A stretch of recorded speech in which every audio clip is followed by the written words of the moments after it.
మనకి ఇష్టమైన వాళ్ళు మన నుంచి దూరంగా వెళ్ళిపోతే మంచి ఉన్నప్పుడు మంచి విలువ ఏంటో తెలియదు, మనకి దూరంగా వెళ్ళిపోతేనే మంచి వాల్యుయేషన్ ఏంటో, మంచి ప్రేమ ఏంటో తెలుస్తుంది.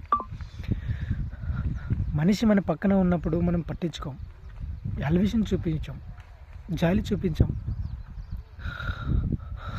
మనకి దూరంగా వెళ్ళిపోతే ఎందుకు ఇంత బాధపడతాం? భరించలేనంత బాధగా ఉంటుంది. లైఫ్లో మంచి దూరం అయితే ఎంత బాధపడతామో అర్థం చేసుకోండి ఫ్రెండ్స్. నేను బాధ అనుభవిస్తున్న రోజు నా బాధ ఏ కుటుంబ సభ్యులకి రాకూడదు. దయచేసి మనిషి ప్రేమకి మనిషికి విలువ ఇవ్వండి.